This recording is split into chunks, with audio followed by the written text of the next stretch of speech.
go through the notes, and then later you can watch through, right? So Fg equals Fc, right? To find a V, after you find a V, you can find a kinetic energy, right? And then potential energy, when this mass is orbiting around the Earth, that's negative GMM over R, right? Don't forget negative. And you add kinetic energy to potential energy, you'll find total energy. But this total energy only for the circular orbit situation, right? And remember, if you are talking about elliptical, then Fg is not equal to Fc if it's not uniform circle, right? So over here, you will find the escape speed. How to find the escape speed? You use the energy conservation, right? Escape means that you escape to infinity. So when this object is infinity, what's your potential energy? It will be 0, right? Yeah. Eventually, when it stop, kinetic energy will be 0. So if you are looking for escape speed, you are using energy conservation to do it. So you use a half mv squared minus gmm over r equals 0 to find the v escape speed. You got it? Yeah.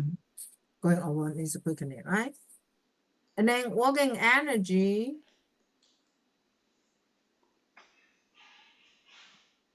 What else do we need to know about working energy? Working energy theorem. So don't forget to use this equation. Normally, when you are looking for the speed, final speed, if there's no non-conservative force doing work, you can use energy conservation, right? If not, normally you are going to use network equals change in kinetic energy, or work done by non-conservative force will be equal to change in mechanical energy. Does it make sense? You done? Yeah. So Ke equals half mv squared, and then potential PE is potential energy of position.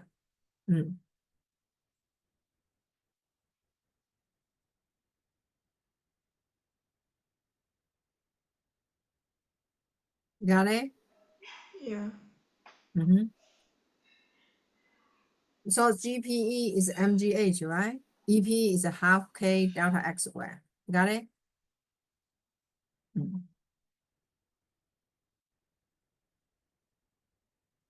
Gravitational potential energy and elastic potential energy, right?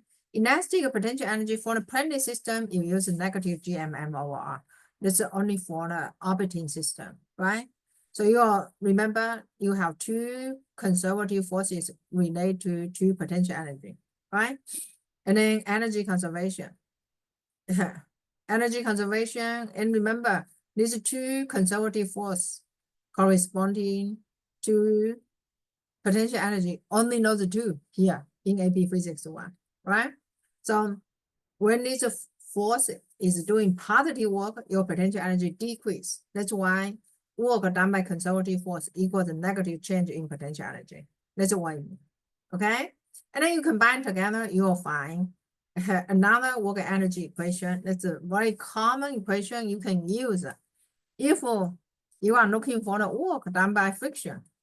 The first equation you can relate would be, what is it? If you are looking for work, normally what equation you can think of?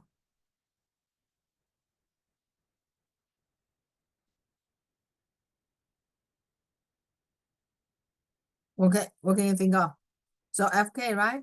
Fk delta x cosine 180 friction doing work, right? Or you use the area under the curve, or you use the network equal change in kinetic energy. But network here include both conservative force and non-conservative force, right? Then will be work done by non-conservative force. It's change in total energy. That right?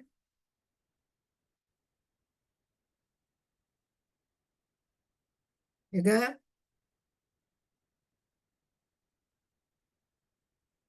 Right? Okay. And then remember the 3 different situations you are going to use the energy conservation, right? Remember what kind of situation you can use the energy conservation?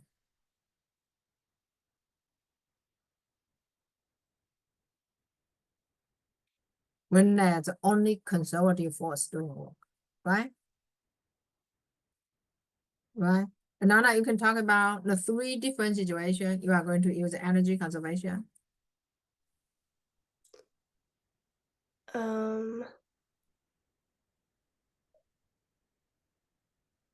Like when it The first one, roller coaster, right? yeah. Right? Roller coaster situation, right? Uh-huh. And then what's the second one? Roller coaster or vertical loop, right? What's the second one? And then Spring. remember, yeah, how do you find the minimum speed? How do you find the force, right? The second one is the spring, right? Right? Second one is the spring, right? Spring, remember, elastic potential energy. And then how this elastic potential energy is converted into kinetic energy, right? And then you can find the spring force here. You see that? And you can draw the energy graph, right? Remember, for the spring situation, when does it get maximum speed, maximum kinetic energy? That's in equilibrium. Got it? That's in equilibrium, you will get maximum speed, maximum kinetic energy, right? And then the third situation would be the pendulum. Pendulum, I think we put it here, right? Right? So in this case, the tension is perpendicular to delta x, right? Tension is perpendicular. That's why tension doesn't do work. You only have mg doing work. Gravitational force doing work. So you can use energy conservation. And then you use centripetal force equation to find the tension. If you are looking for tension, in this case, of course, you always think of the Newton's second law, right? Then in a loop, vertical loop, or roller coaster situation, you are looking for normal force. Normally, you use the centripetal force to find it. Does it make sense? And then when you set up energy conservation here, you need to send it's easier to send a lower point, H equals 0. So the higher point, it will be only potential energy, gravitational potential energy, right? At equilibrium, normally that's where you get the maximum speed, maximum kinetic energy. Same thing for the spring situation. The spring situation, right? Where do you get maximum kinetic energy? At equilibrium. And this apply for the vertical situation as well. Got it? So this one, right? And then momentum, what do you need to know? Jasmine, you can talk about. You can use the notes here. Yeah, wait, I think So spring, yeah. So the force of momentum is equal to the mass times the velocity, and it's a vector, and then kinetic energy is 1/2 of mass times velocity squared, which is also equal to, I guess, like the momentum squared divided by 2 times the mass. The impulse is a change in momentum, and it's equal to the final momentum minus the initial one.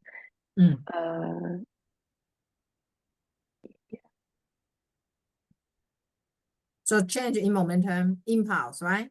And then remember, you will see this graphing question. F versus T using area, P versus T, you use a slope to find the force, right? And you can apply in X, Y dimension, right? When you do momentum question, normally you will make a mistake. You forget to forget to put negative when you go opposite. When you go opposite, remember to put negative. Got it? And then momentum conservation. When can you use momentum conservation, Claire? When it's a closed system and there's no external forces. Yeah, we call it closed, isolated system. Or in this system, you don't have external force, right? Remember, this isolated system will be the two objects, not only one object, right? Remember, when you look at only one single object, there's an external force applied by the other object, right? And then inelastic condition. What's the difference between elastic and inelastic condition? Remember, if it bounces back, doesn't mean it's elastic. Does it make sense? How can you tell it's elastic? You have to find the kinetic energy initial and final and compare. If they are equal, that's elastic. If they are not equal, that's inelastic. So if it's perfectly elastic or elastic, that's the same thing. Sometimes when you see this perfectly, you will get confused with the inelastic. So another one is perfectly inelastic. That's inelastic. That's a situation. Outer condition, they move together, right? So perfectly elastic condition and elastic, it's the same, right? So you can use a V1I plus V1F equals V2I plus V2F. So this is a vector form. Don't forget, if the direction is opposite, you need to put negative. So normally you define one way as a positive, as long as going opposite will be negative. And then inelastic, right? Inelastic, that's when you have lose in kinetic energy, dissipated energy, right? And also, you also need to know velocity on the center of mass on the system doesn't change before and after collision. It doesn't matter what kind of collision, right? And then last part is the explosion question. Explosion question. I think we talked about it. Oh, is it here? We talked about last time already, right?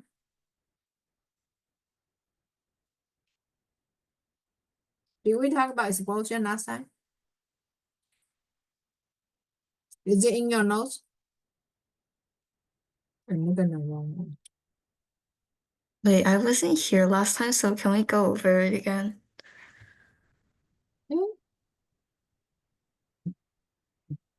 I think I clicked on that by accident. Let me see, huh? Where is it?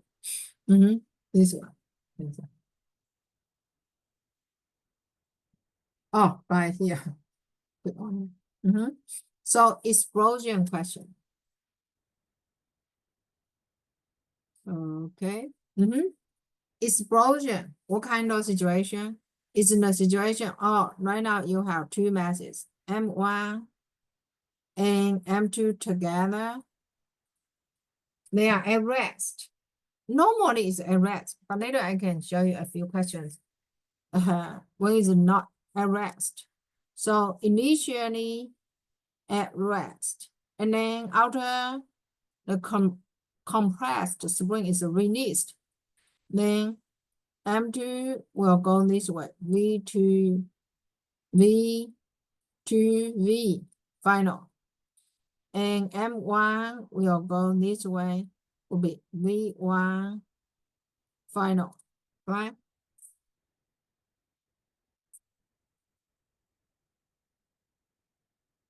So in this case, we still assume momentum is conserved. Basically, there's no external force.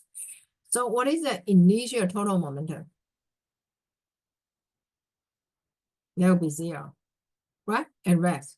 And then P1 final plus P2 final, right? So you all know that 1 and 2 have equal and opposite momentum. 1 and 2 is equal and opposite.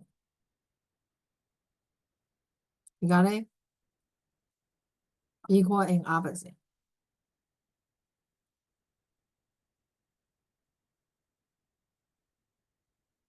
Go down.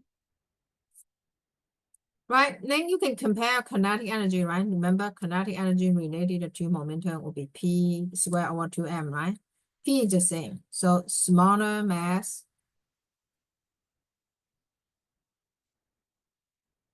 bigger kinetic energy.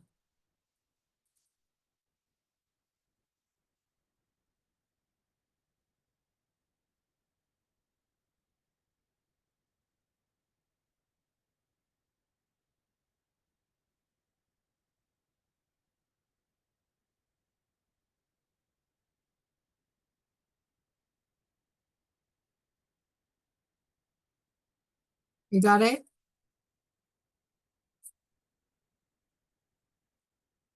Right? So because they have the same P, right? Outer condition, they have the same momentum. Now, you will realize bigger, smaller mass will have bigger kinetic energy.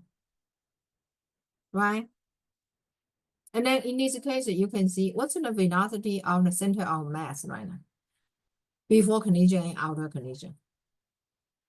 The velocity of the center of mass of the system include both the mass. VCM will be 0. Okay? VCM will be 0 in this case, right?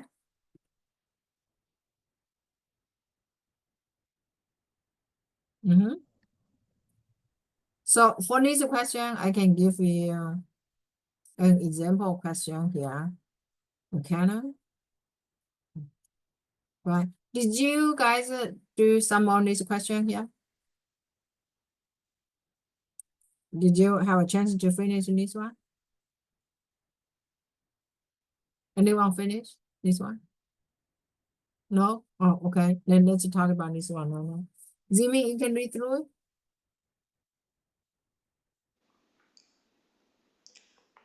Student launch marbles at mass mm horizontally from a toy cannon of mass mc, where mc is always greater than mm, as shown above.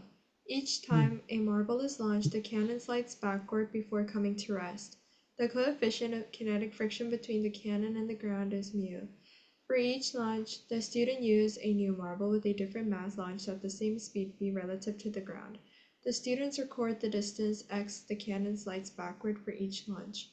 Without manipulating equations, briefly describe what happens to the distance x that the cannon slides backward as students increase the mass of the marble. Explain your reasoning.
So A, how do you answer A?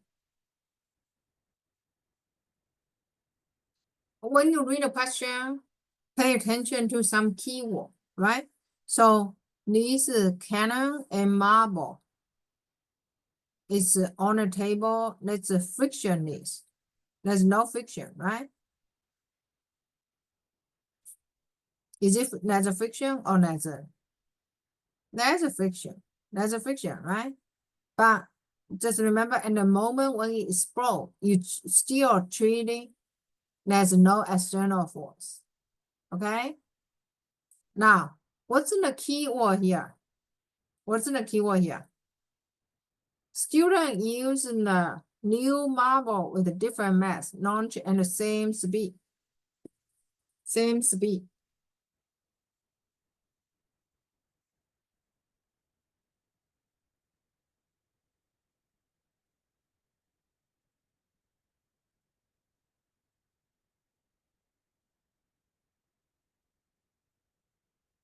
You got it?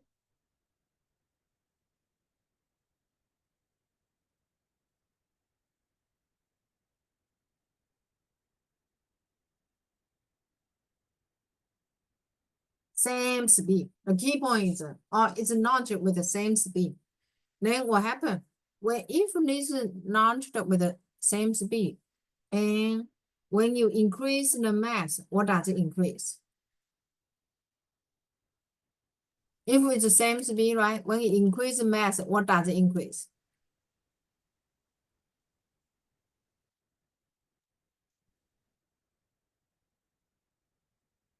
It increases the momentum coming out, right? Then briefly describe what happened to the distance of the cannon. Slides backward. How do you explain this one? Banana. So momentum is conserved because it's an explosion, and so the initial momentum is 0, and it'll be 0 after it's launched too. So the bigger mass means that the speed the cannon slides back is going to be more. Yeah. So over here, so in this situation, you use a momentum conservation, that's good, right? Basically, we just still assume external force is 0, the moment when it explodes, right?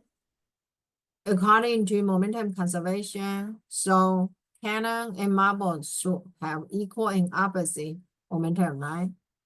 So with greater V, same V, greater mass, you will have greater momentum. That's why. So the cannon also has a greater speed, greater momentum. So it will slide further, greater distance. You good?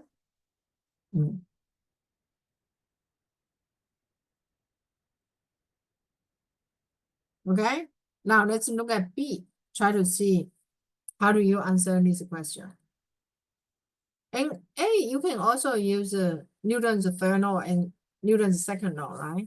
Newton's third law, for every action that's an equal and opposite reaction.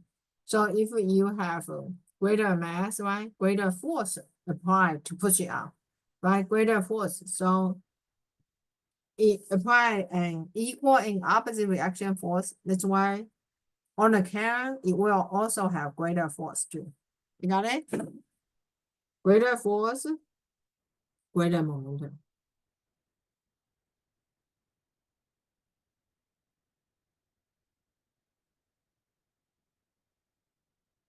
Done? Then B, how do you answer the question? Jasmine. Just explain how the relation, okay? I said that it does align with my prediction because in the equation, when you increase the mass, it will increase the numerator. Yeah, according to the equation, mass on the marble is in the numerator, right? So when the mass increase, S will increase. Okay. Now C, Claire, you can answer C.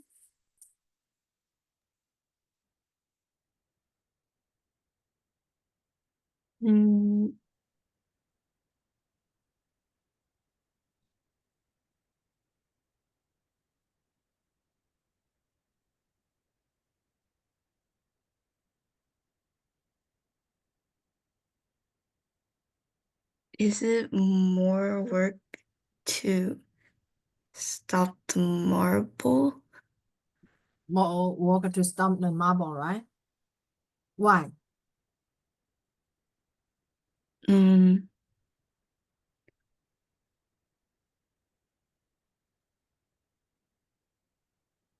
Because the marble has a greater kinetic energy, right? yeah. Right? Greater kinetic energy need more work to stop, to change the kinetic energy, right? In order to stop the marble. So the marble, so this question, you just explain it has a greater kinetic energy. Okay, D, zooming. So actually, this equation will help you explain C, right? Zooming, you can read, answer this question. D.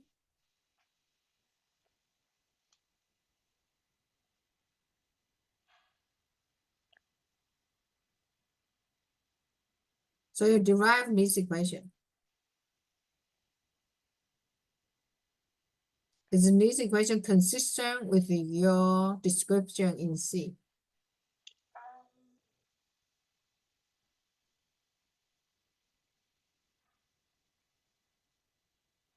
Right? Is it consistent? Yeah. Yes, right? Because the marble, the marble, it takes more work to stop the marble. Why? Why? Because it has more speed, like kinetic energy. More kinetic energy, or according to this equation, why Less you need to mass. do more work? The mass is smaller, right? Yeah. Mass on the marble is smaller than mass on the cannon, right? So you say, yes, it's consistent, right? Mass is in the denominator. The mass on the marble is smaller than mass on the cannon. That's why it needs more work to stop the marble, right? Isn't it the same thing? You shoot a gun. Is it easy to stop the gun or stop the bullet? Stop the gun, The right? gun. Easier to stop the gun, right? It's harder to stop the bullet, right? Why? Bullet has a very small mass. You use a p squared over 2m, right? That's a kinetic energy. And this change in kinetic energy is the amount of work you need to do to stop it. That's why for the magnitude, the work you need to do to stop it is also equal to change in kinetic energy equals p squared over 2m. So this equation, right? So remember, initially, if you are deriving the equation, you should write down minus 1. So initial is 0. So it'll be MM, that's the final, plus MC, VC. Got it?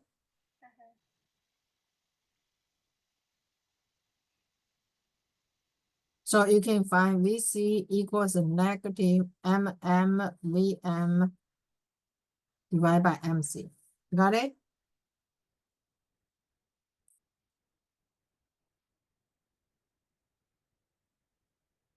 And then you can find kinetic energy will be equal to P squared over 2M because P is the same, right?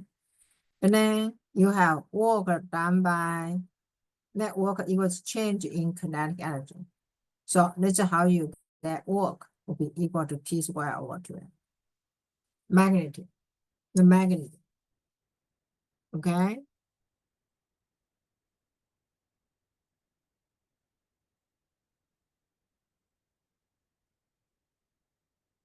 Write it down. And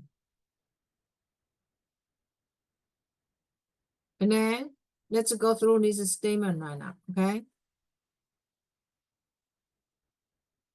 Claire, you can read through the statement. Student. Students then discuss the mechanical energy of the marble cannon system during the short time interval in which the marble is accelerated inside the cannon and makes the following claims. Student 1. The cannon is pushing the marble forward, and the marble is pushing back with equal and opposite force. Since the work done by the cannon cancels out the work done by the marble, the mechanical energy of the system is constant. Student 2. The mechanical energy of the system increases while the marble is being accelerated. The marble gains kinetic energy to the right, and the cannon gains an equal amount of kinetic energy to the left. Got it, right?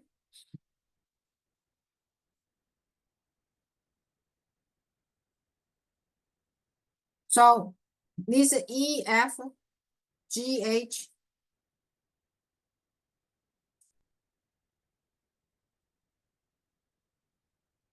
You just need to answer which statement is correct.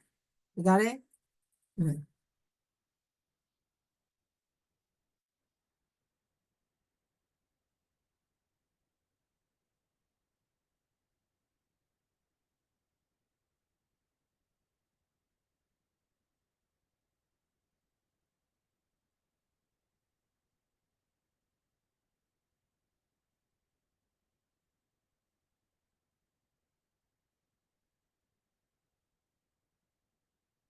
So which statement is correct? Which statement is incorrect?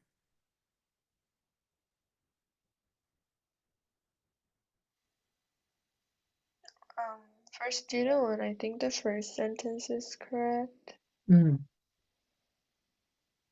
then how about second statement?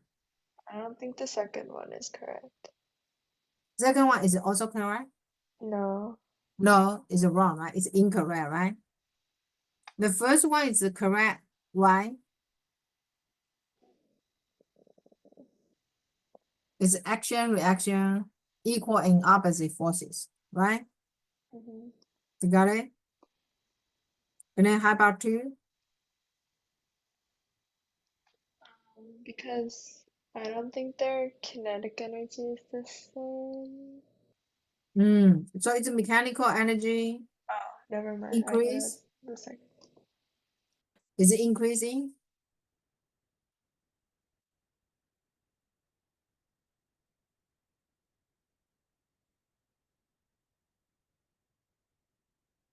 Yeah, the first statement is correct, right? Is it correct? Now about second statement.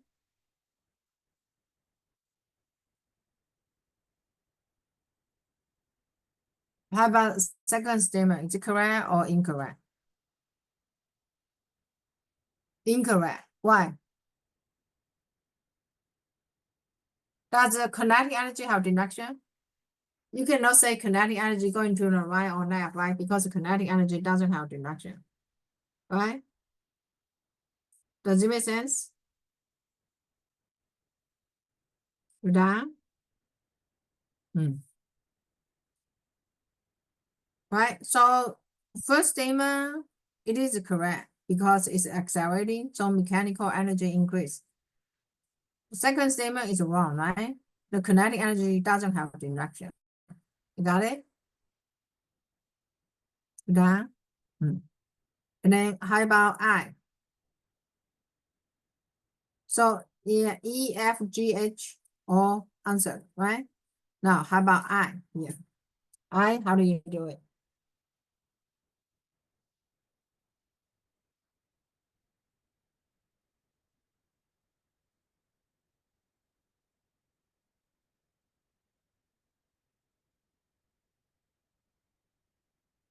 You look at this graph, you provide three pieces of evidence you can see from the graph.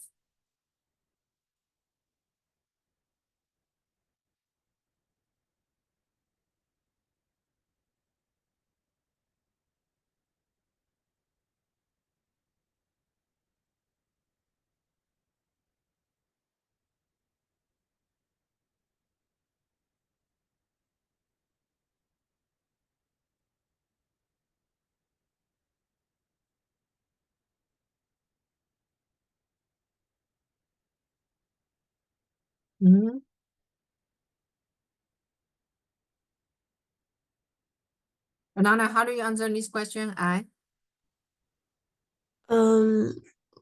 The cannon acceleration is less because it's more massive, even though they experience the same force. And its velocity increases less than the marble because it's more massive.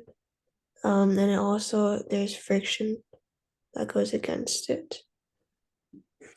How do you know there's a friction?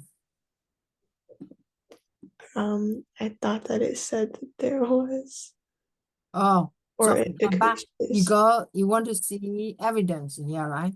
Evidence, you can see the speed of the cannon is decreasing outer T2, right? That's Mhm. why you know that there's a friction, right? And you also need to mention on the slope here is bigger. Slope of the cannon is smaller, right? Yeah. This is how you know that speed of the cannon is less than the speed of the marble. Does it make sense? In alternate for the marble, the velocity remains constant, but the cannon is the speed is decreasing by negative. Does it make sense? Yeah. You got it right? You got it? Any questions so far? Any questions so far? Right? Okay. So this is a part of one of the questions you will see. And then, did we do this one last time?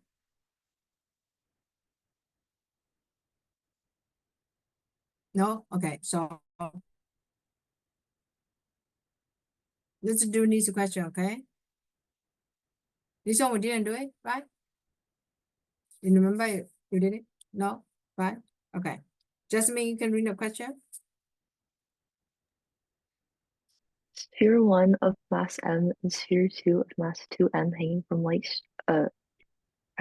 light strings. Sphere 1 is pulled back as shown above and released from rest. Sphere 1 has kinetic energy k immediately before colliding with sphere 2. The two spheres stick together and move horizontally for an instant after the collision. During the collision, what is the change in the kinetic energy of the two spheres?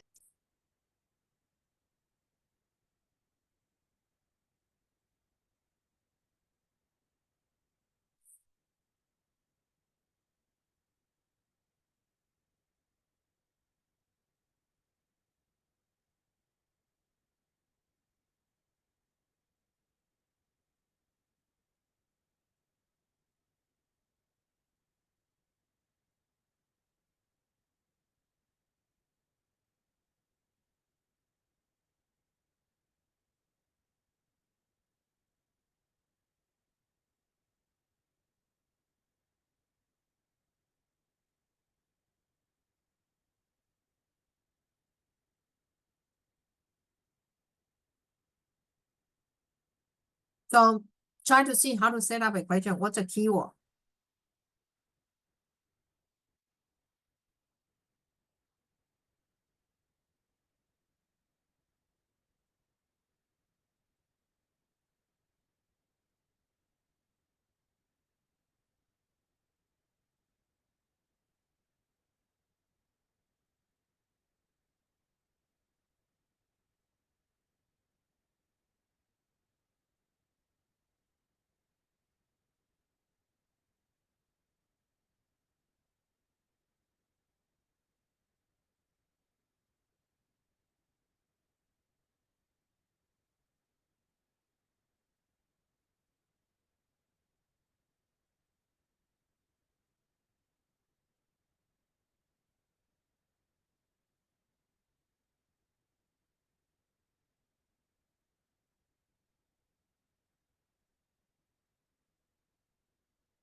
Let me know when you get the answer.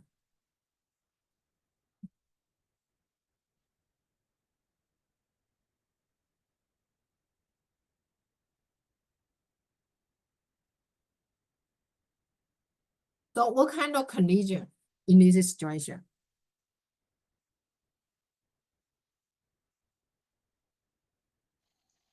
Would it be perfectly inelastic? Yes. Okay. So it will be Pi equals P final, right? So it will be MV equals 3M V final, right? This is initial, right? So you will find that V final will be equal to V initial over 3, right? But what are you looking for?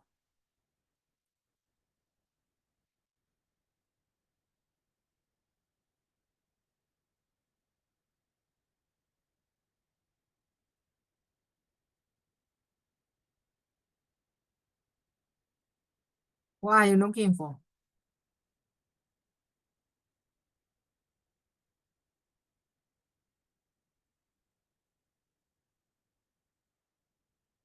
You are looking for change in kinetic energy. So you know Ki is the initial kinetic energy will be half mvi squared, right? Now, how do you find the Ke final? Nana, what do you get for final?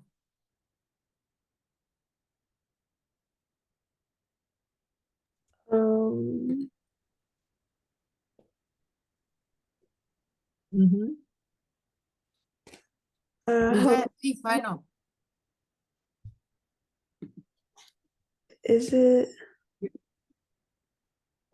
Wait, hold on. I'm almost there. Just give me 1 second. Okay.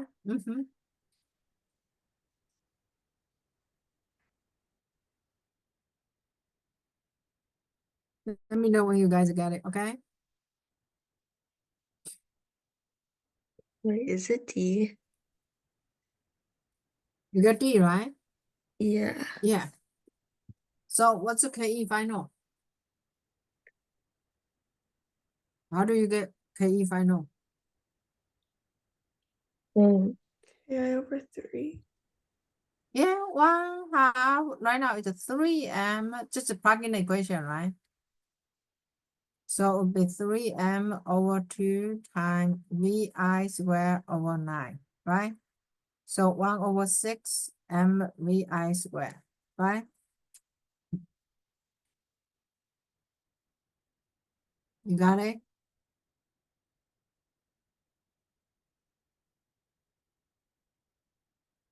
Does it make sense?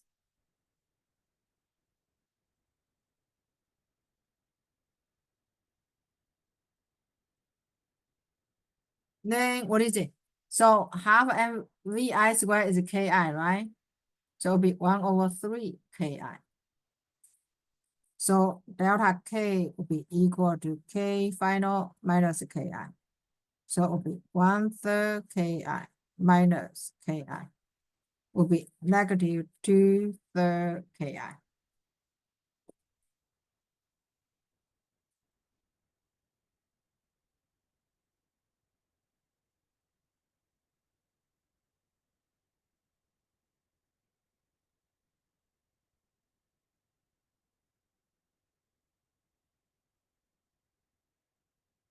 Got it?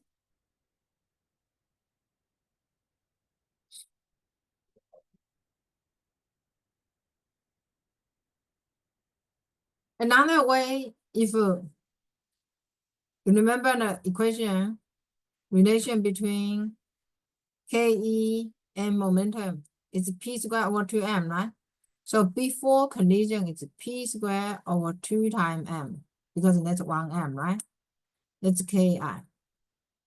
And then how about the final momentum? Final momentum will be P squared right now is 2 times 3M. You got it? So it will be 1/3 Ki. So this is a Ki. You got it? 1/3 Ki minus Ki, you get negative 2 Ki over 3.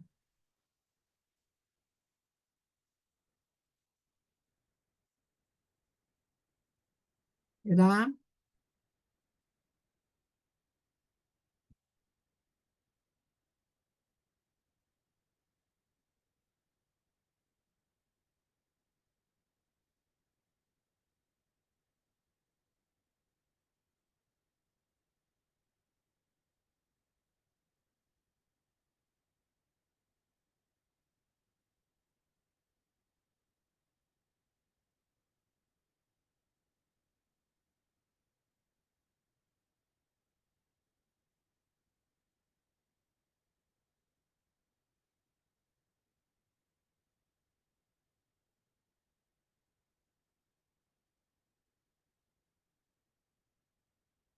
Got it? Right? 2 ways. Good? Any question here? Any question? Right? This is one kind of question. This is a good one. And then the others, multiple choice. I want you to do yourself later. Now, let's look at this 2-dimension. I believe we didn't talk about 2-dimension yet, right? Let's look at this one, right? And now, not read the question.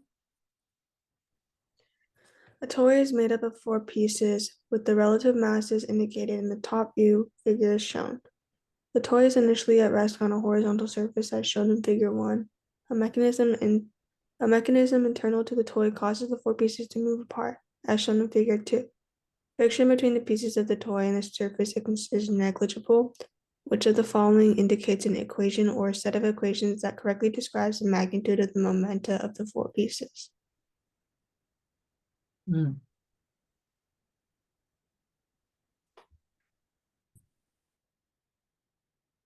So you can see this is 2-dimension, right? If it's a 2-dimension, remember, you set up the equation same way.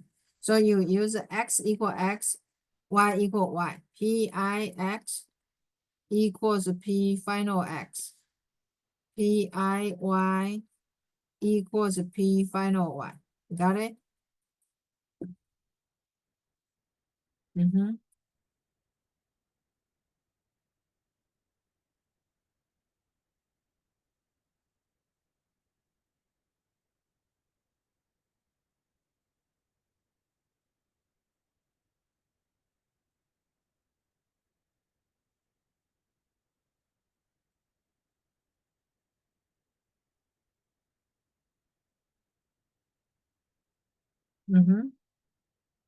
Right down, right? So now, this is a question. How do you set up equation?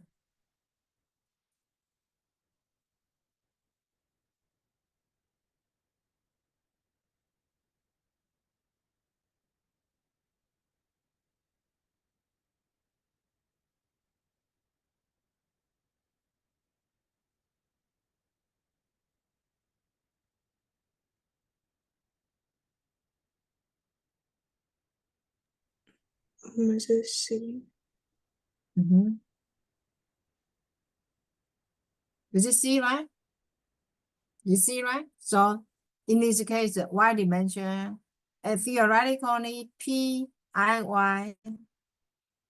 will be 0. You agree? So it will be Pa plus Pc equals 0. And then Pix equals P final x, right? And same thing, 0 equals Pb minus Pd. Got it?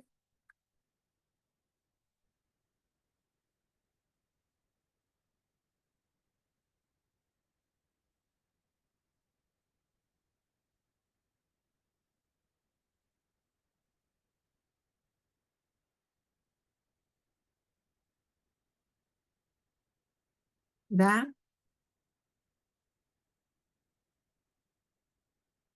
Got it? This is one question you will see. Another one you may see is sometimes you don't see. That's a 2-dimension, but the question is yeah, this is another question. So look at this one. This is about system of center of mass velocity. Okay, Zimi, you can read the question. A spaceship and its shuttle pod are traveling to the right in a straight line with speed v as shown in the top figure above. The mass of the pod is m and the mass of the spaceship is 6m. The pod is launched and afterward the pod is moving to the right with speed vp and the spaceship is moving to the right with speed where vf is greater than v as shown in the bottom figure. Which of the following is true of the speed vc of the center of mass of the system where the pod is launched?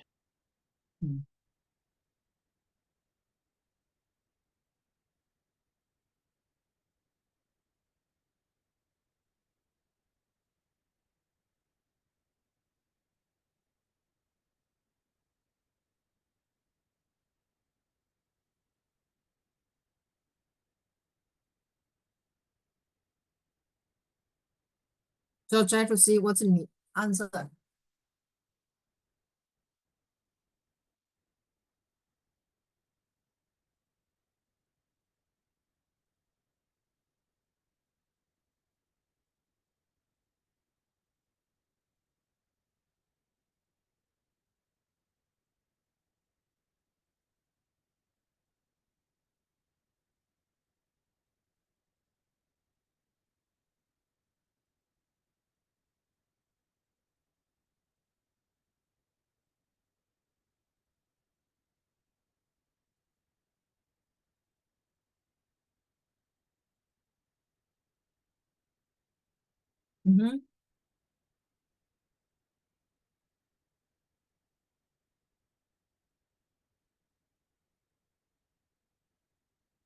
What do you get?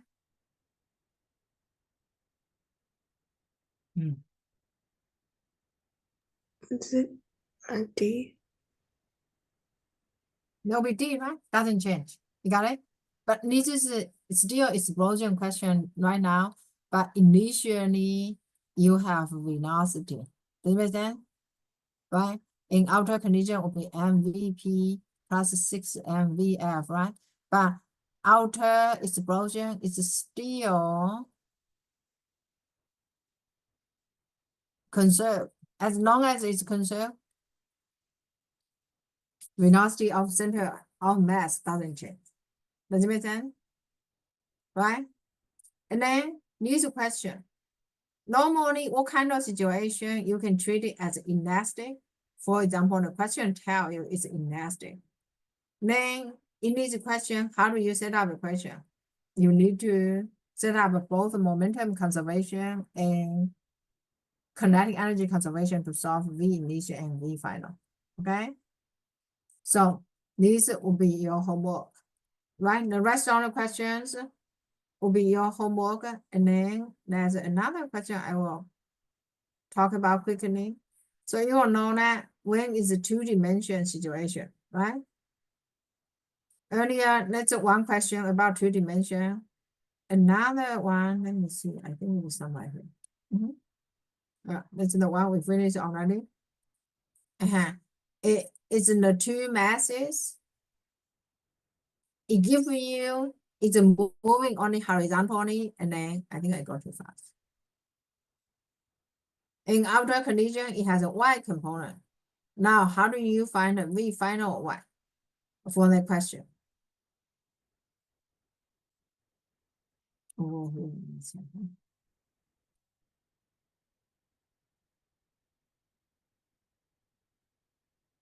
yeah, right here.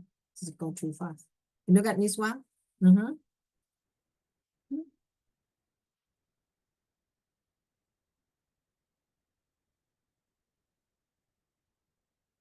We'll come back to that later. The question. Okay, so we'll skip this one. This one, did we do it last time?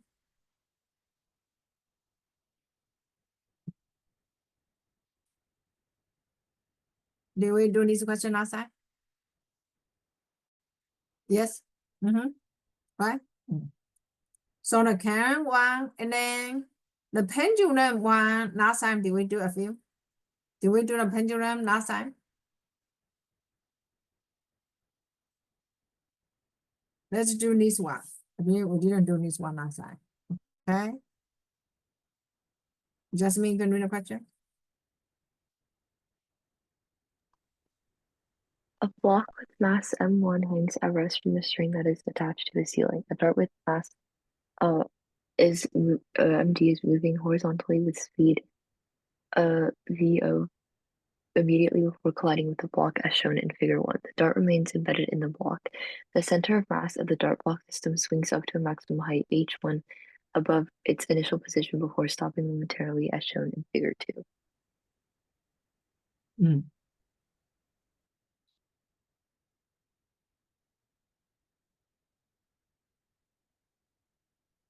Okay, so over here,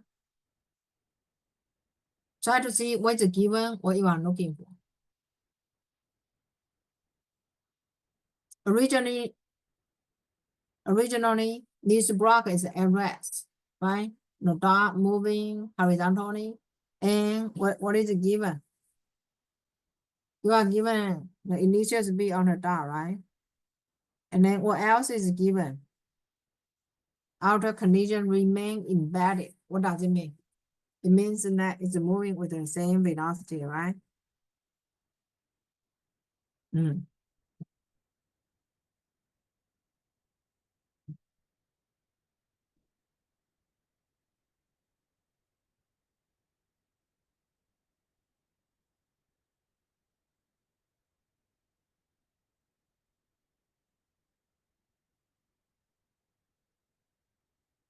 You got it?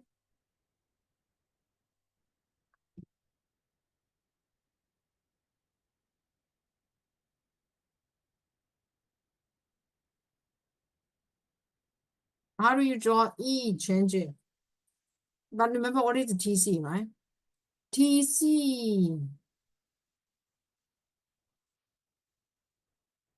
It connect with the block at TC.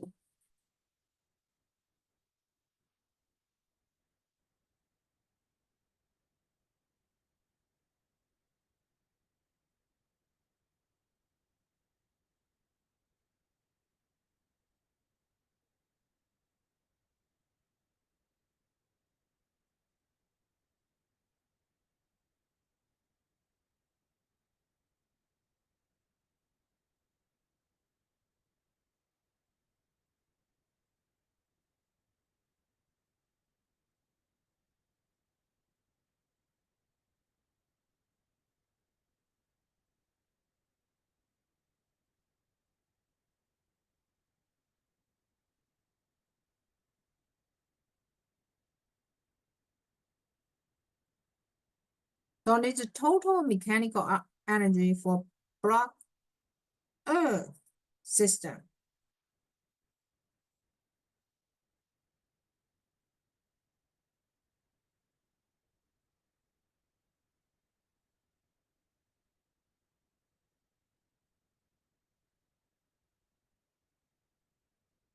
That block Earth system.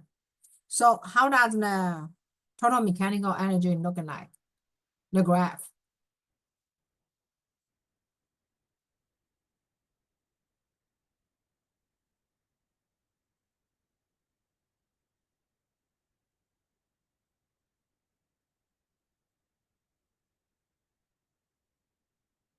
Mm-hmm.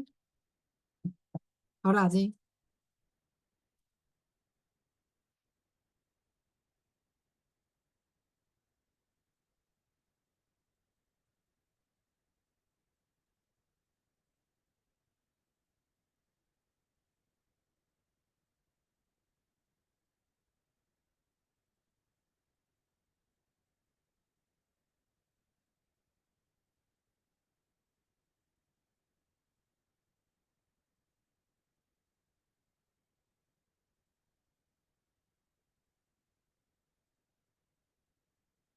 So what is it? Would it be? Is it constant?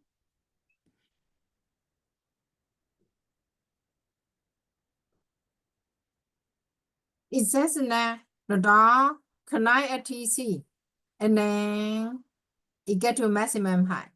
From here to here is the energy conserved. Total mechanical energy, right? It is talking about the dot, the block, the Earth system.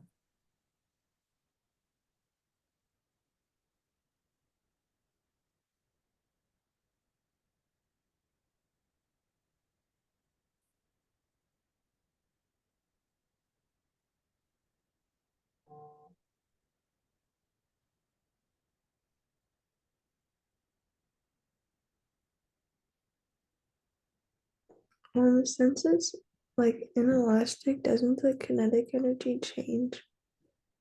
That's a good question. So basically, let's before TC.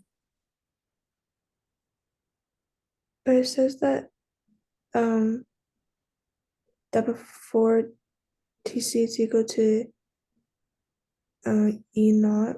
E naught. So right? So over here, look at the question carefully, right?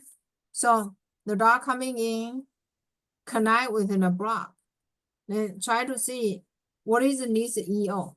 This EO will be the energy. Where is it?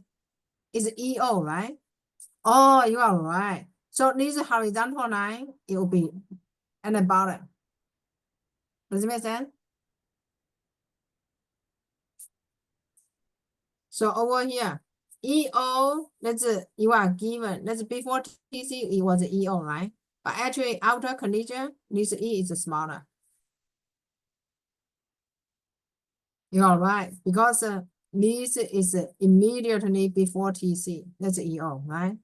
Then outer TC is just changed to the final kinetic energy of both blocks. That's why the total mechanical energy will be less, right? And then it's a constant throughout until it get to the maximum height, right? It's good. You got it? Any question here? Any question? Right? It's Wait. still constant, but Question. your total. Go ahead. Wait, so where did the energy dissipate to? Is it, Because why is dissipated? What kind of collision? It's perfectly inelastic. In this outer collision, they connect, they move together. So you all know that that's perfectly inelastic. As long as inelastic, kinetic energy lost. Does it make sense? So why it jump on this part? This part we just estimate. Basically, let's the amount of kinetic energy lost due to perfectly inelastic collision. In all collision, as long as it didn't tell you it's elastic, you can always find a change in kinetic energy. Does it make sense? yeah. Unless the question tell you it's elastic. That's good. And then how about second question? You need to draw momentum change over time.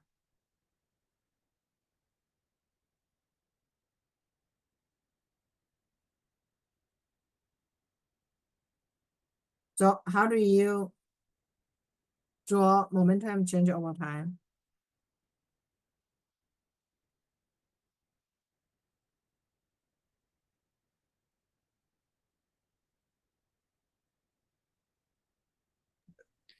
Isn't it constant? Is it constant? But you go from TC to TF. Oh. You go up. It's not during the collision. It's outer collision. You go from here to maximum height. So is it? It's So would not it constant, right? decrease? Yeah. So it will decrease. Right? You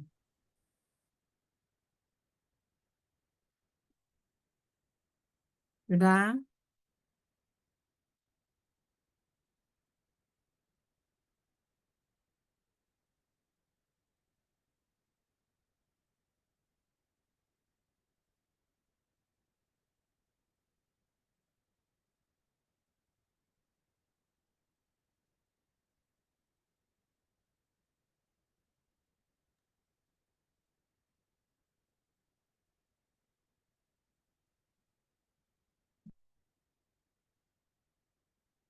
You done? Okay. Now B. Look at B. The block right now, let's see what's going on. The block is replaced with a different block, M2.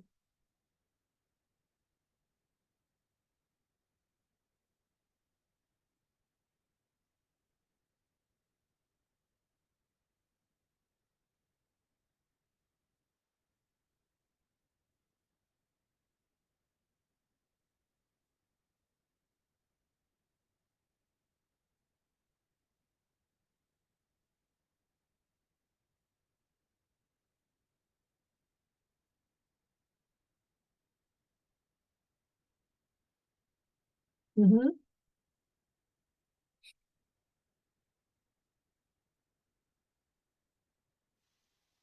Wouldn't H2 be less than H1? Oh, why?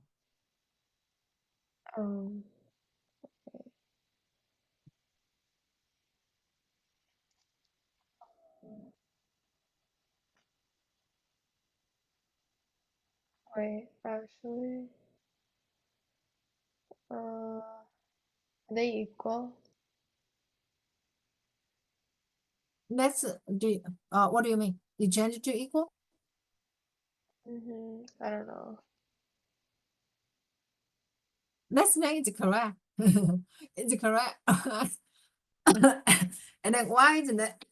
That's then right.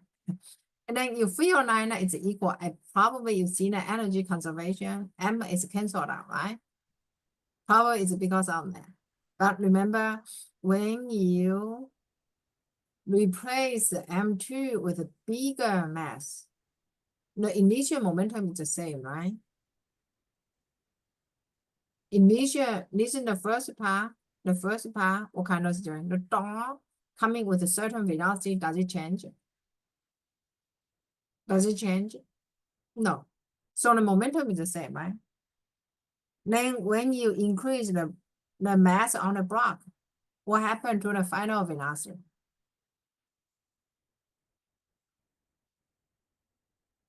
Final velocity is smaller, right?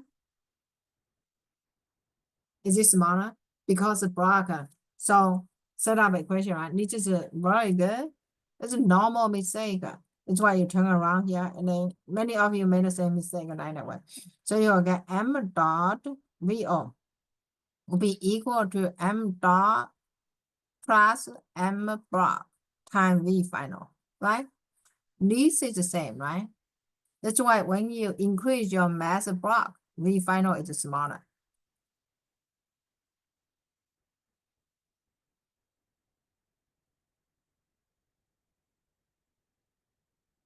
Got it?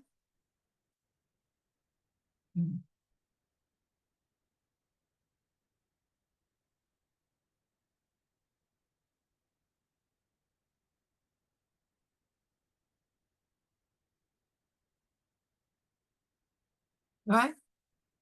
Now, an alternate is energy conservation. Energy conservation. So half m dot plus m block v squared will be equal to m dot plus m block gh. That's why you feel like that. Oh, you see this mass cancel out anyway. You got it? So you will get h will be equal to v squared over 2g, right? But actually, because mass increase here, v block is getting smaller. That's why h is getting smaller. Got it?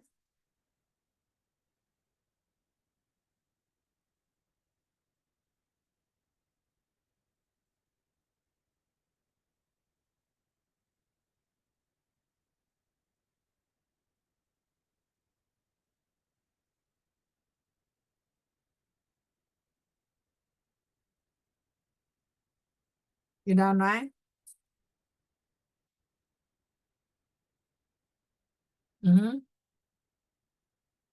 So that's why h will be smaller, right?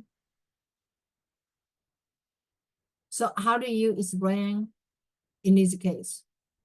So you need to mention that momentum is conserved, right? Initial momentum equal to final. Initial momentum doesn't change, right? And because the block of mass increase, it's bigger. That's why the final speed, the speed after collision of the system, right? The post-collision speed of the system is smaller than the original one. So it will have smaller kinetic energy converted into kinetic and potential energy. That's why this H will be smaller. You got it? Right? Zooming, you good? Right? This is very good. Now C, how do you answer?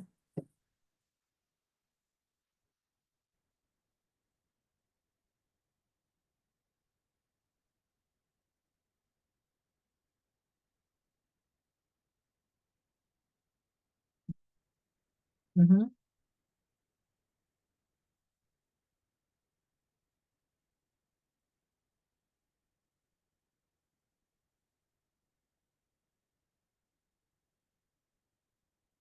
See, actually, you can derive the equation. That's the equation, right? Go step by step, derive the equation.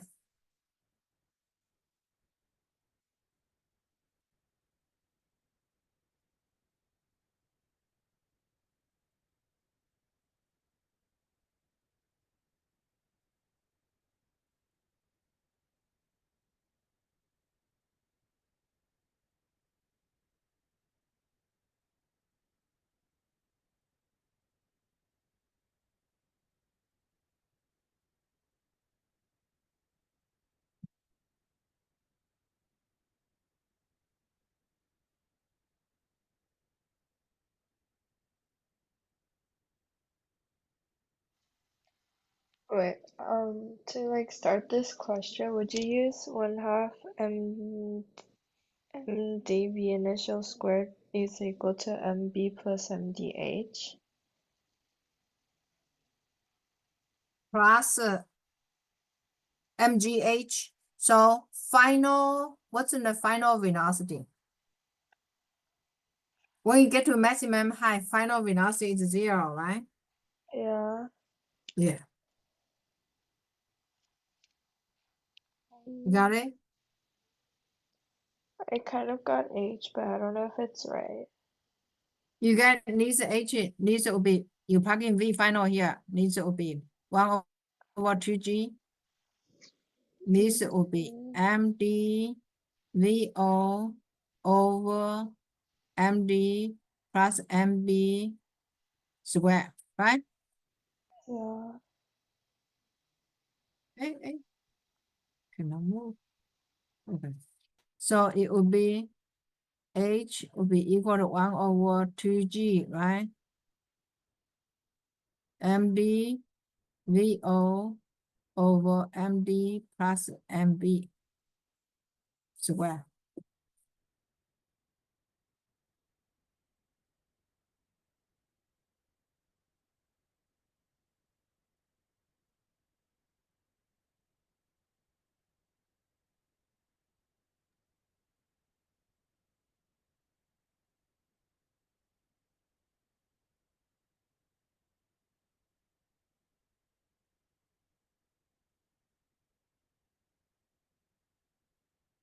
Wait, would it not be right if we did it with energy conservation? Which one? The derivation. Oh, this energy conservation is the outer collision, remember? This is the final kinetic energy, outer collision will be equal to final potential energy. In the collision, energy is not conserved, right? Wait,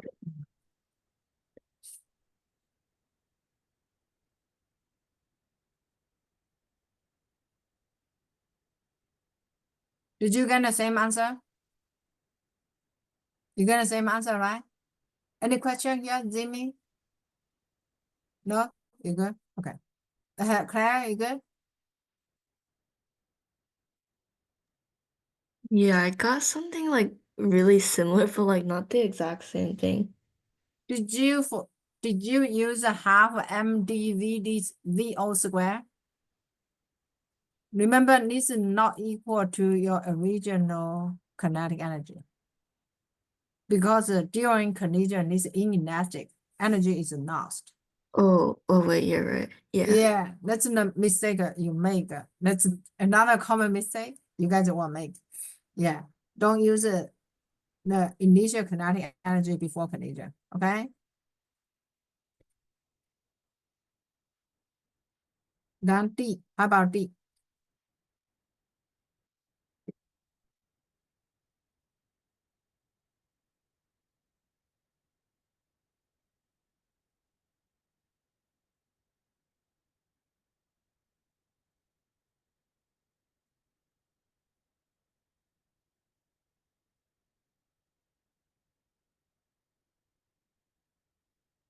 Mm-hmm.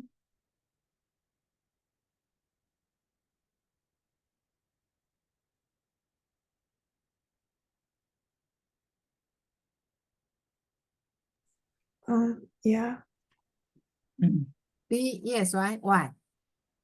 because when you increase MB, H decreases. Yeah. So you just need to measure according to my equation.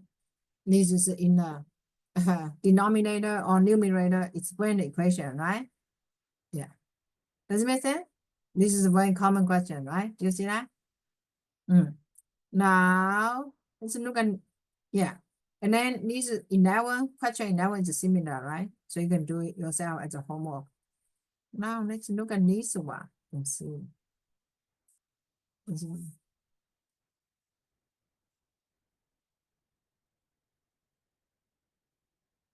Who's the turn right now? And lost the track. Who wants to read this question?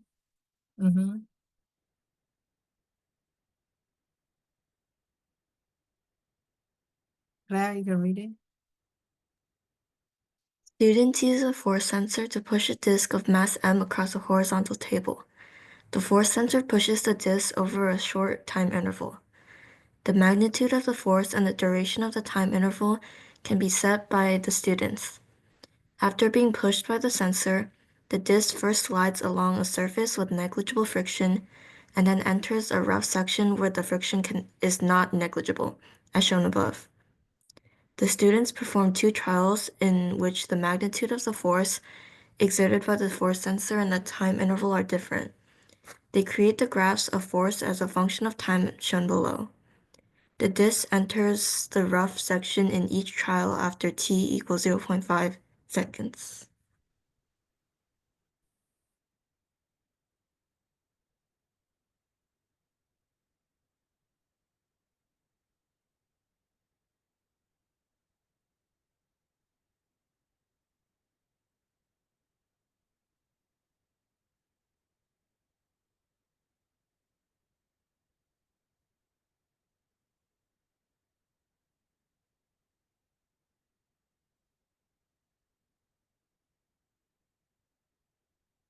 So A, how do you answer the question? What kind of concept or equation you can look at?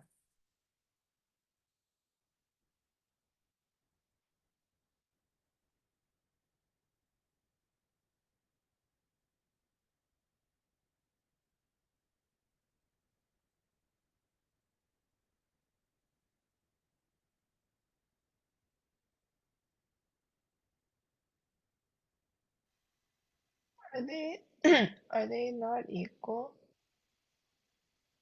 Are they not equal? Yeah, how do we tell? Are they equal? I think it's equal. Equal, right? How do you tell?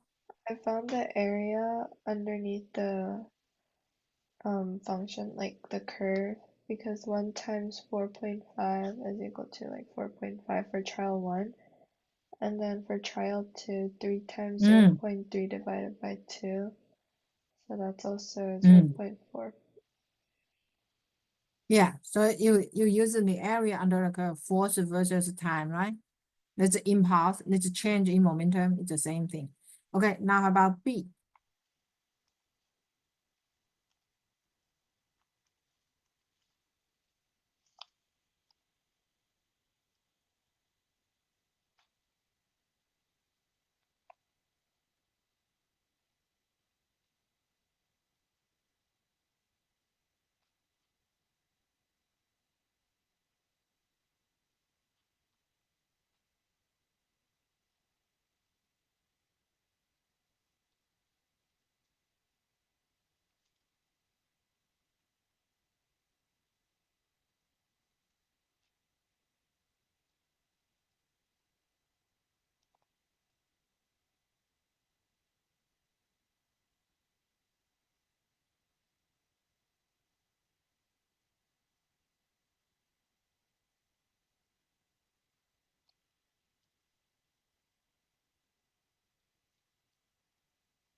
So which one?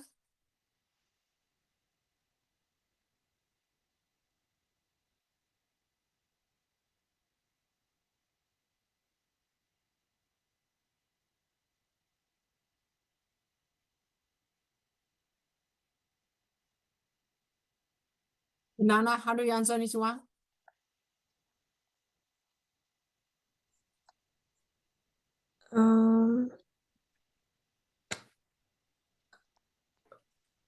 I'm not sure. Is it trial 1? Why do you think it's a trial 1? I'm kind of confused about like trial 2, how it's applying the force. Oh, the force originally is But bigger. it's just like constantly until 0.3 seconds, it just keeps pressing it, but it gets like less force. Yeah. So the force is gradually decreasing. The force center can adjust it. Yeah. But over here it's talking about rough section. So when the disc get here, it's not pressed, right? The force center is gone, right?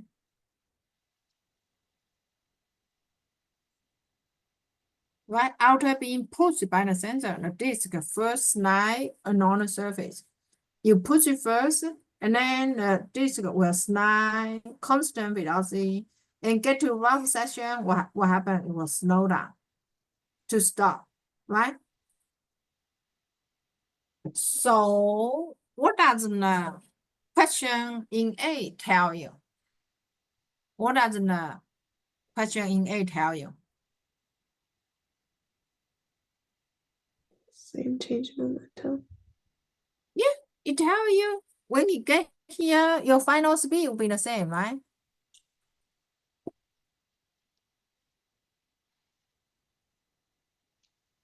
Right?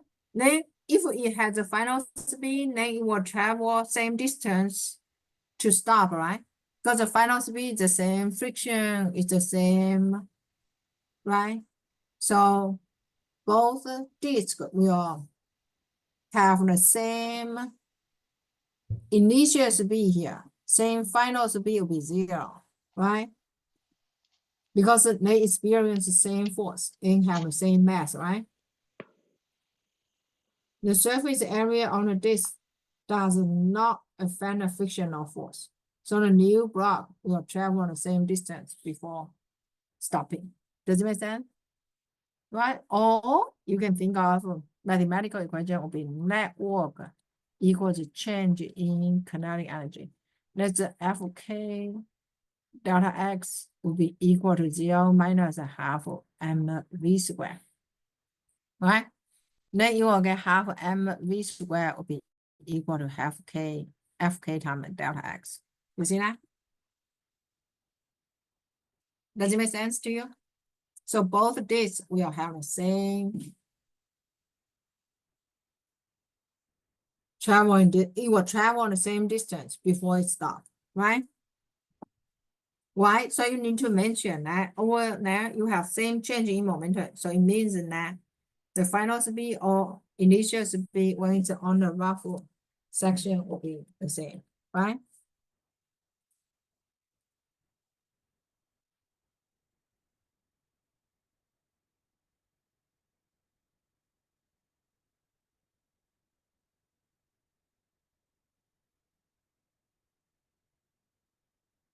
You done right? And then how about B?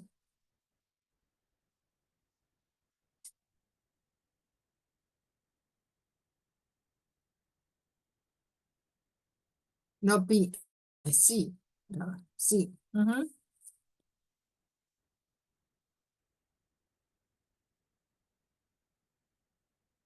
C mean you can read it. The students repeat trial 1 with a disc that is made from the same material as the original disc that has the same mass as the original disc but has a larger radius, and therefore more surface area is in contact with the surface. The same force is exerted on the new disc over the same interval as in trial 1. Would the distance traveled by the rough section of the new disk be greater than, less than, or the same as the distance traveled by the original disk in trial 1? Explain your reasoning. Yeah, what do you think? I think it's gonna be uh,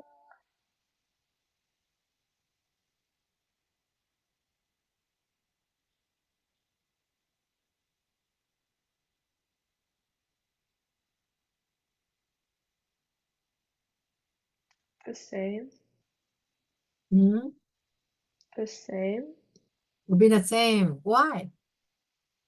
because its mass is gonna be the same. Mass is the same. Does the friction change because you have bigger surface area? No. No. So normally, sometimes misconception in field line that when you have bigger surface area, you may have bigger friction. No, right? So it doesn't change. Both break, they still have the same initial, same final, same friction, right? The friction doesn't change because of the surface area. Very good. You got it right? Yeah. And then, so student derive this equation, right? To find the distance d. How you get it, right? This is the equation.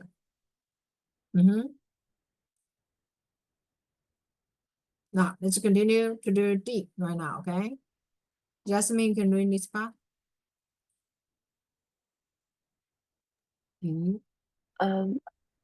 Without algebraic manipulation of equations or attempting to derive this equation, indicate whether the above equation is consistent with your answer in part B. Explain your reasoning.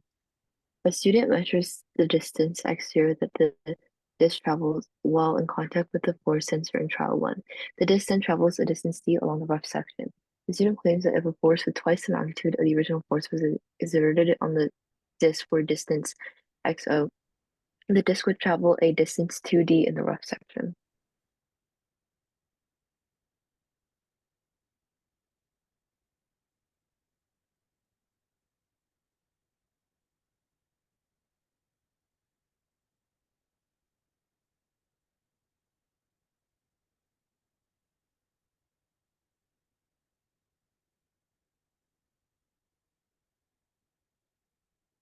Okay. So d, how do you answer? D, is it consistent?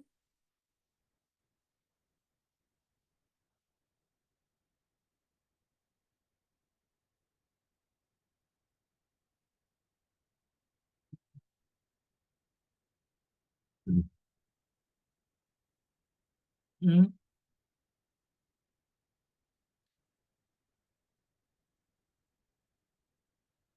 Is it consistent with the your answer in part B? Part B, what do we talk about? It's the same distance, right? Same distance. So from here, because F average time t is the same, mu is the same, mass is the same. That's why d should be the same, right? That's why it's consistent, right?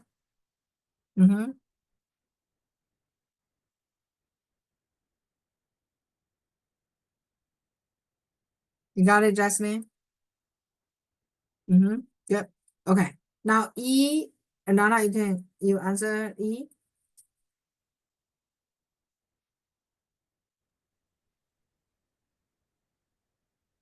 Do you want me to read it too? Mm-hmm. The student measures the distance x that the disk travels while in contact with the force sensor in trial 1. The disk then travels a distance d along the rough section. The student claims that if a force with twice the magnitude of the original force was exerted on the disk for distance d, for the distance x, the disk would have traveled a distance 2d in the rough section.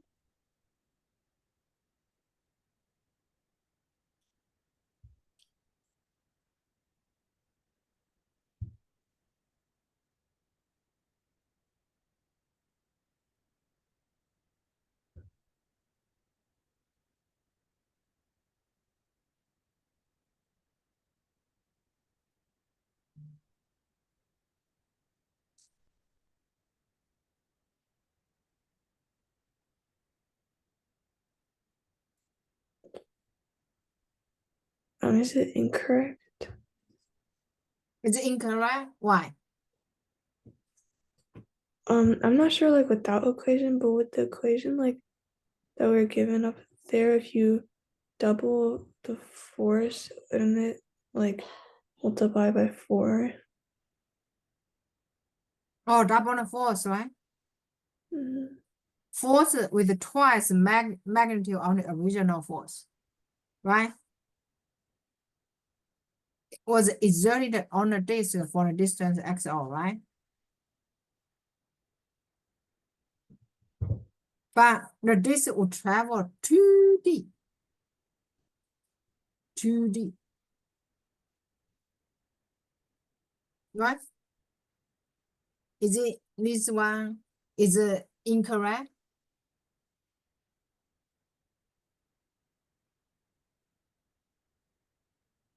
Yeah. So you apply double the force. You double the force. The disk will double. The disk will travel the distance, double the distance as well. Do you think that's a square? Is it because of square? Yeah. Then how about t? It seems that, yeah, it's a square, right? Mm-hmm. Then how about the time?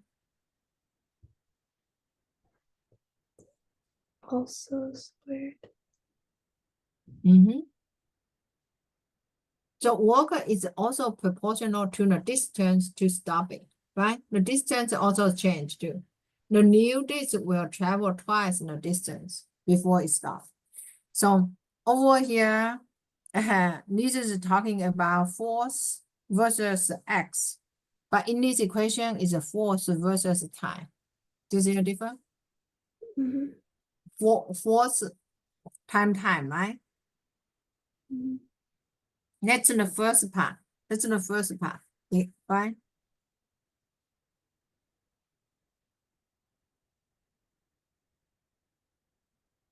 So it would be force times delta x, right? Equals change in kinetic energy. That's the other equation you are talking about, right? Right? And then it says that, this XO is the distance when the force is applied. Right now, it's the first part. Does it make sense? This is the first part, right? First part before you get to the rough surface, right? And this part, so it's a FOXO. Then you will get FKD. Does it make sense? Right? FKD, right? Because in the first part, you gain this kinetic energy. And then this amount of kinetic energy is dissipated through FKD, right? So theoretically, this should be negative, right? This is negative, but because you are talking about this is a positive kinetic energy, so you will get this one will be equal to negative here. That's how you get FOXO equals FKD, right? Then the second part, right now, you exert 2FO times delta XO will be equal to FK times 2D. So the answer is correct, right? Because this situation, this equation is talking about the impulse, right? But over here, you are talking about work done by this force sensor through delta X. So actually, you use X. That's a work equals change in kinetic energy. And then change in kinetic energy equals work done by friction. So you set the first part equals the second part. Do I confuse you? Does it make sense to you? Right? So it's a 9 this way. Go back to the diagram. here, right? So this first part is here. So you do this FO, XO work. Okay? And then the second part you do 2FO, XO, right? Then when you get here, that's a D distance. That's a D distance. Then this amount of work you get this kinetic energy here, right? And then this kinetic energy is dissipated through work done by friction. Work done by friction will be Fk d cosine 180, right? Theoretically, it should be negative. Then this you get the initial kinetic energy. This is be initial minus the final. FO, XO, that's the final kinetic energy when you get to this end. But it will be initial energy for the second part. Does it make sense? That's how you set up this equation.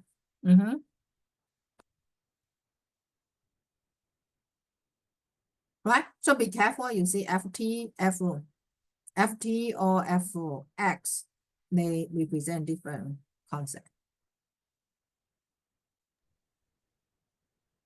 I get the equation part, but how would you like justify it without like citing or manipulating it? Oh, you just need to explain, right?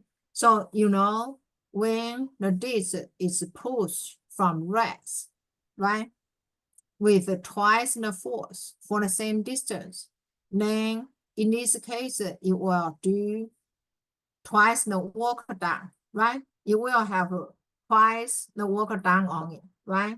So you will gain twice the kinetic energy you will get, right? The work need to have basically the work done by friction to make the change, same amount of change, right, will be equal to. So you just using equation to help you, but without manipulating equation, you just like a translate equation into the complete sentence.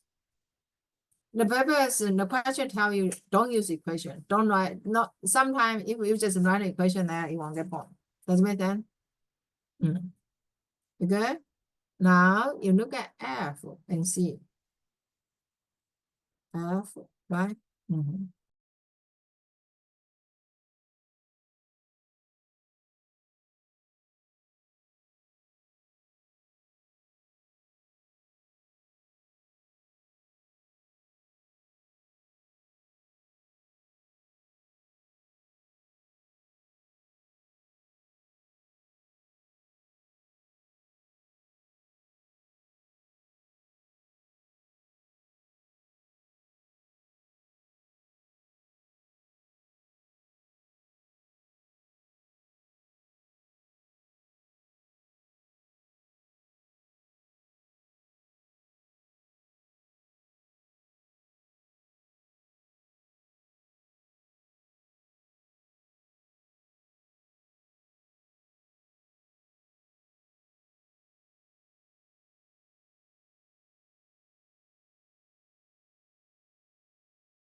F, you got it?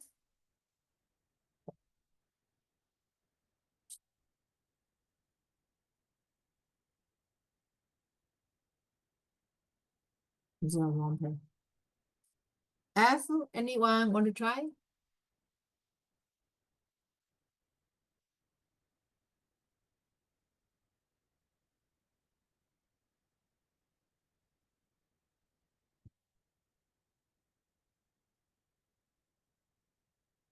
It's consistent because if you double the F, then D also doubles for their proportion.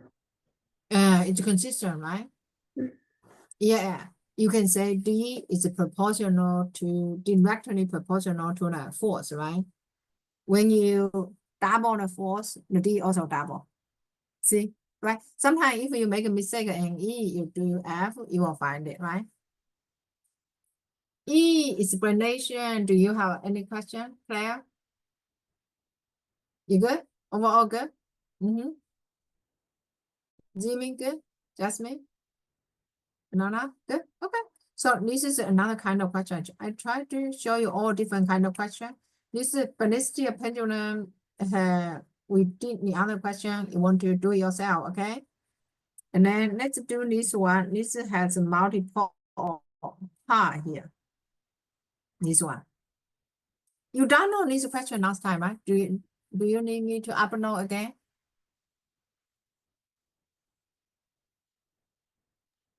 You have it, right? Okay. Now let's look at this question. Sorry, can you upload it again? I wasn't here last time. Oh, yeah. Okay. Oh, you're not here. Okay. Don't worry. I'm going to upload it. Let me see who didn't really know. Jasmine, can you read the question? I'm going to upload. Starting from rest at point A, a 50-kilogram person swings along a circular arc from a rope attached to a tree branch over a lake as shown in the figure above. Point D is at the same height as point A. The distance from the point of attachment to the center of mass of the person is 6.4 meters. Ignore air resistance and the mass and elasticity of the rope.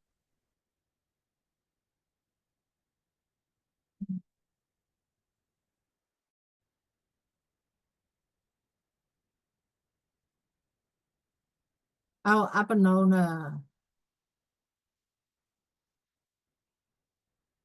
the solution as well. So you can... Working energy question, you guys did it, right? Make sure you do the rest of the questions. Mm-hmm. So, what do we do?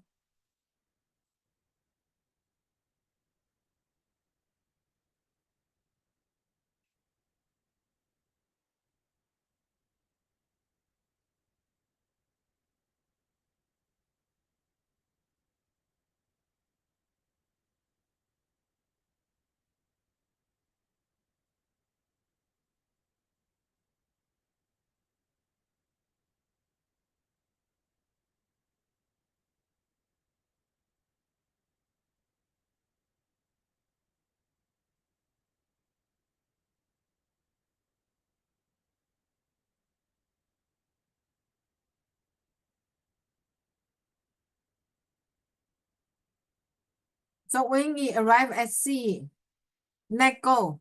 It means that the string is gone. So what do you do? What kind of motion will go?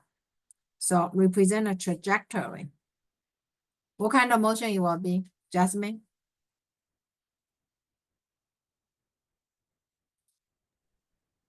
Sorry, which one? B, AI, right?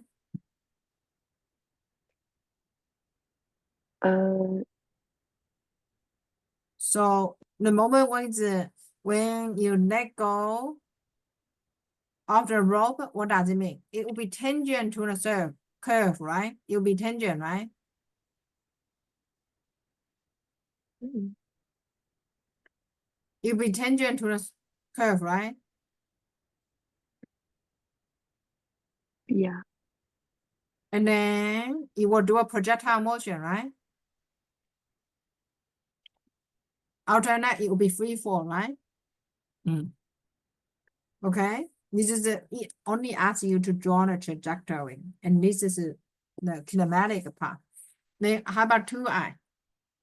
2I zooming. How do you draw a trajectory at point D? Remember, point A and D, they are at the same height. You release it from A. When you get to D, what's the velocity?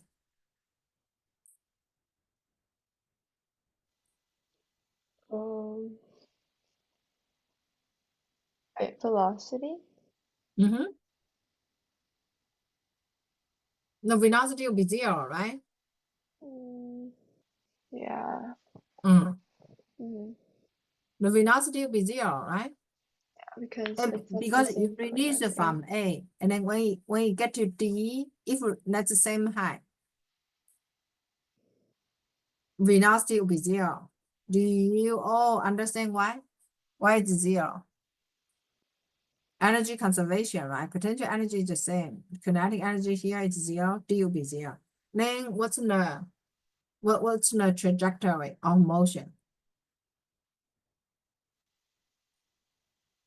It will be free fall coming down, right? Got it? Good. Now B. How do you set up equation? Nana.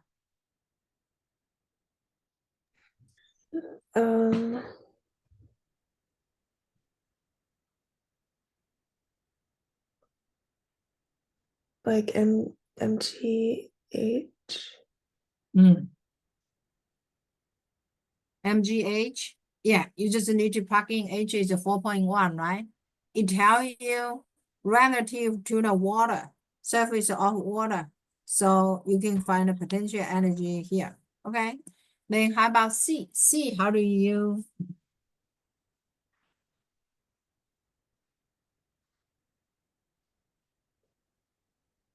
Is it energy of conservation? I mean, conservation of energy. you use yeah, energy conservation. How do you use the energy conservation to set up equation right now? So you have HB. You have HEA equals EB.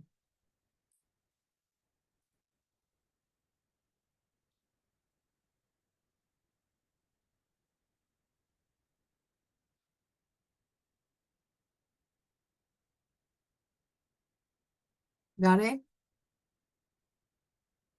Right? We have a lot to cover today. So I forgot to give you a break. Do you need to use the restroom?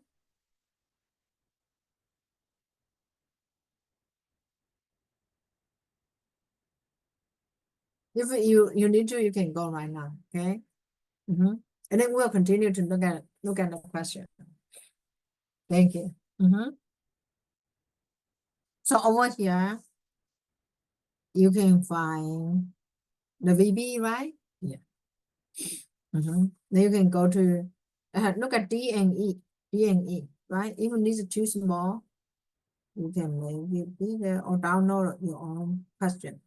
The question. You can download a solution too, okay?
Okay. And try to see D. What equation do you use?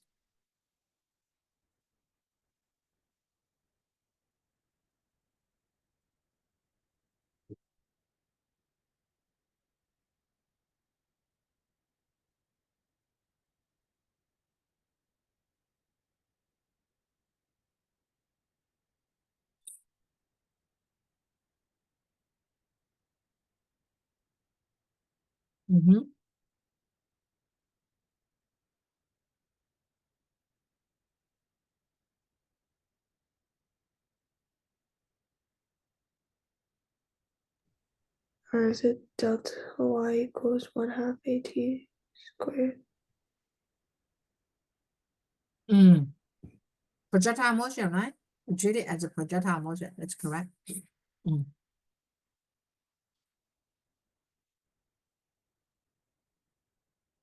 So this is delta x, this is h, right? H equals half gt squared. T equals the square root of 2h over g. Delta x will be equal to Vx times t. Got it?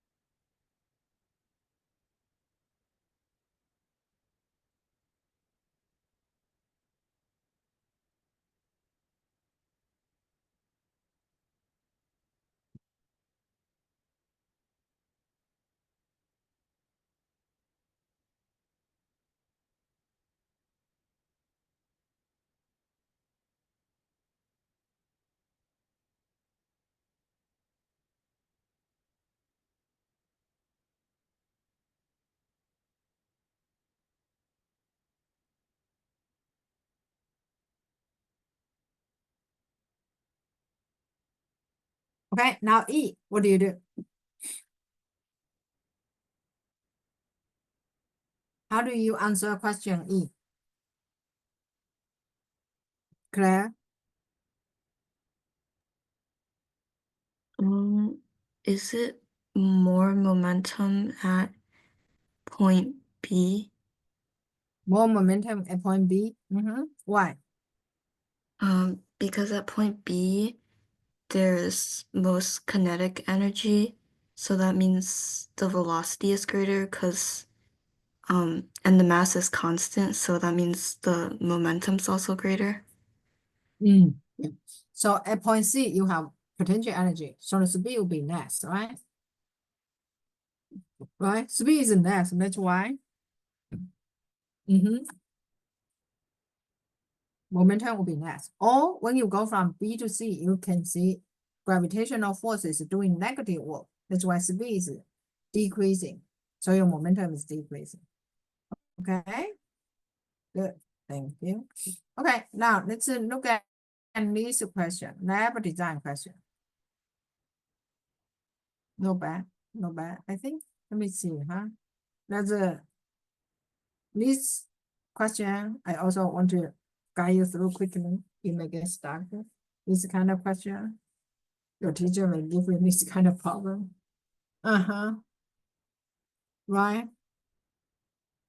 Now, Jimmy, you can read this question.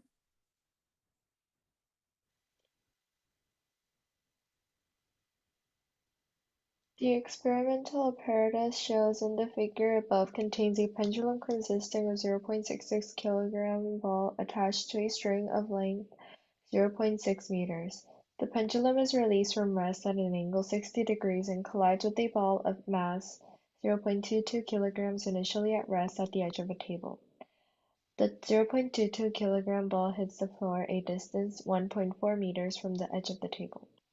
A. Calculate the speed of the 0.66 kilogram ball just before the collision.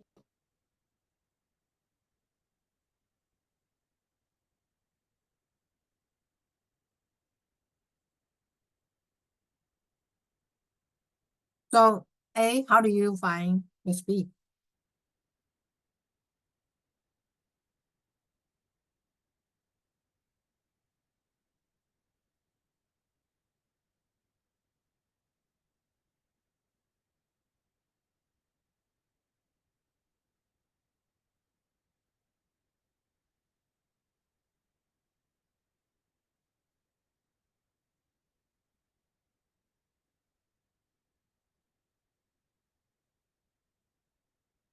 What equation? Think, what equation, right?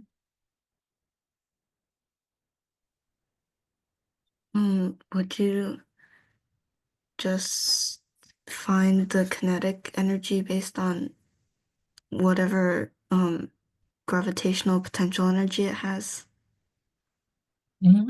Yeah. So you use energy conservation, right? Right? Yeah. You use energy conservation. Very good.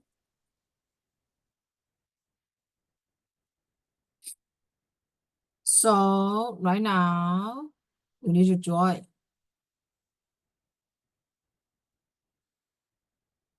This is H.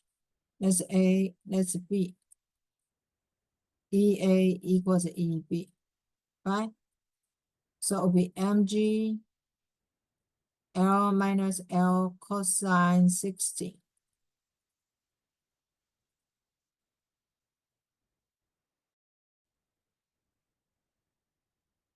L minus L cosine 60, this one you may forget, right? Right? Do you have any question here? No, you're good. Okay, that's good. So you will find this is a V of 0.66 kilogram before collision. So this is a V1I, right? Square root of GL, okay? Square root of 6 approximate. Okay, now how do you find B?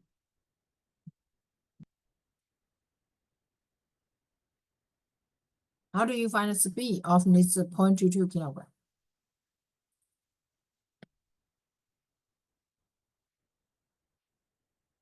Banana. Distance over time. Oh, so you use horizontal projectile, right? Yeah. So you also need to find the time, right? How do you find the time? Like T equals rad 2 delta y over g. So this is the kinematic equation. So V2 final will be equal to delta x over time.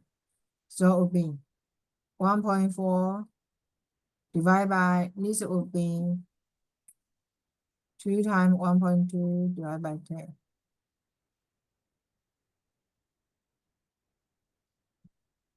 Right?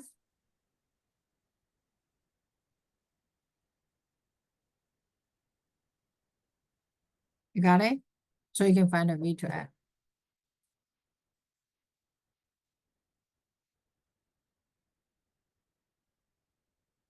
Now, how do you find the final speed of 0.66 kilogram?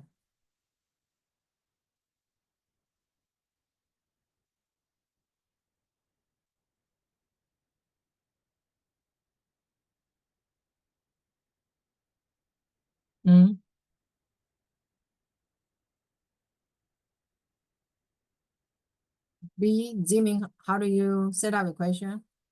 C, after you find C, you will find D.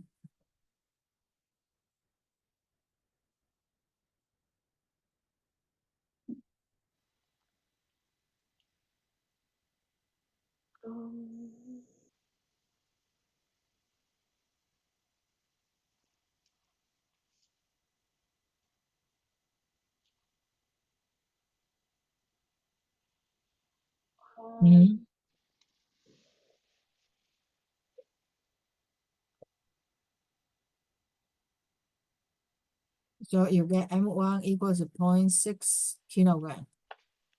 M2 equals 0.22 kilogram. V1I equals square root 6. What's V2I? Will be 0.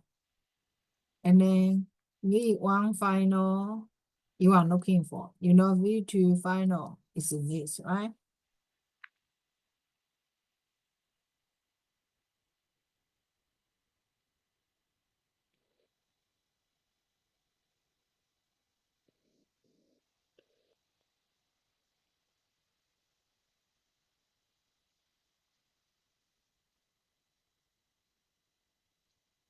Then what equation do you want to set up to find this equation?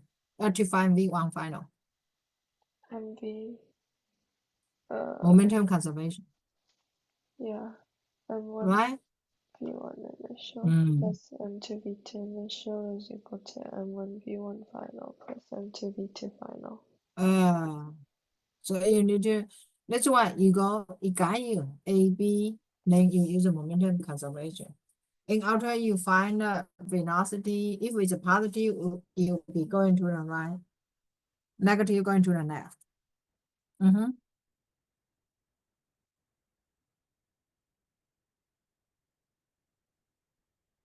then E, how do you do it?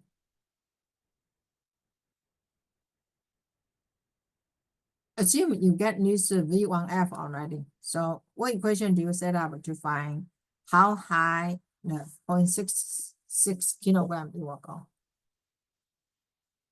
What equation do you want to use? Claire?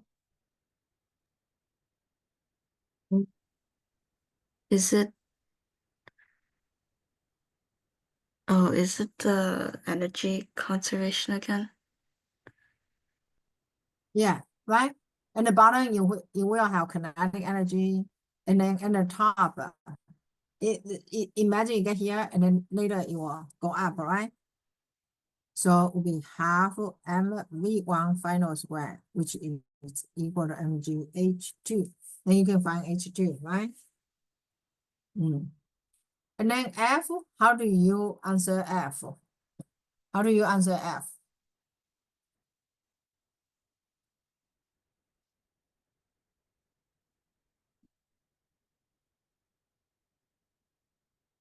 Nana, how do you answer F?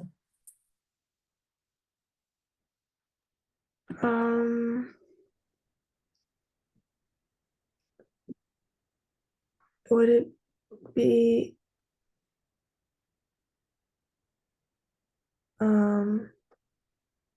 inelastic?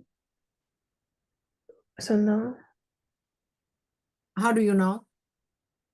Because there's a change in kinetic energy. How do you know? Do you need to calculate it? Yeah. You need to calculate it, right? Yeah, So you need to calculate KE. You got it already? Yeah. Oh, okay. So did you calculate this kinetic and final, right? You add these two, right? Yeah, I got 1.9 and 1.6. Got it?